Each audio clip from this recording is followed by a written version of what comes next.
Жалқаулық деген емнен алып келеді? Жалқаулық өзі туйт. Емнен нәрсені туйт дегенде бұл кедейлікті туйт, урматтуу бир туугандар. Кедей адам ал-фақру ақрабу минал куфр деген сөз бар.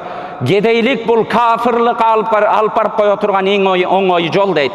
Эми Алла Таала емгек кылып атсаң да рызкың ошо болуп, кедей жашасаң макул. Эми Алла Таала рызкыңды ошондой жазып койгондур.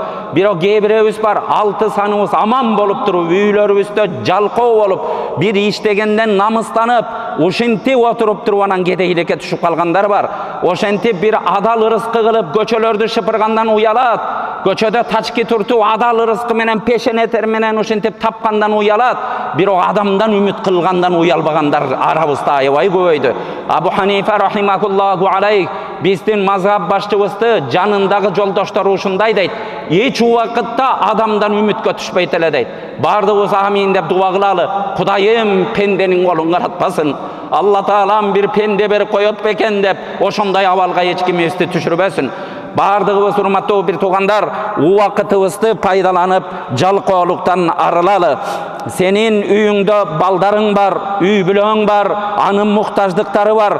Сен отуруп бирөө менен оюноп, отуруп, болбогон сөздү сүйлөп отуруп, бардыгына зулум кылып атасың. Алла Таала сага аларды аманат кылып берген.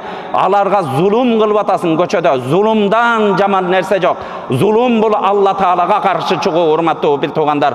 Зулумдук кылып атасың. Бардыгыбыз жашоолорубузду, убакыттарыбызды ушул нерселерди угуп туруп тарбиялаганга аракет кылалы.